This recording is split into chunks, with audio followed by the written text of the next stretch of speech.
Welcome to NanoTouch installation and training videos. In this video, we're going to cover the removal and installation of our door handle sleeves. These are the silicone sleeves that are like this. One of the best tools we found is actually just a letter opener like this.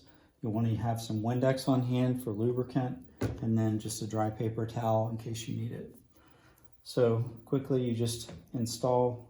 For the removal, you want to take this and slide it up underneath there and just simply slide it through like that. Comes off. Then you get your other handle.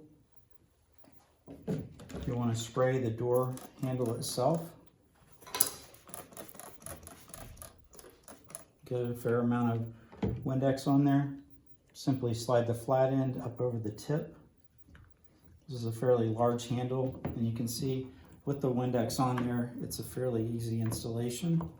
And if it feels like it's getting slippery on you on the outside, you can just simply grab a paper towel and pull it up on there, slide it back around to where that's in the back, and that's all there is to it.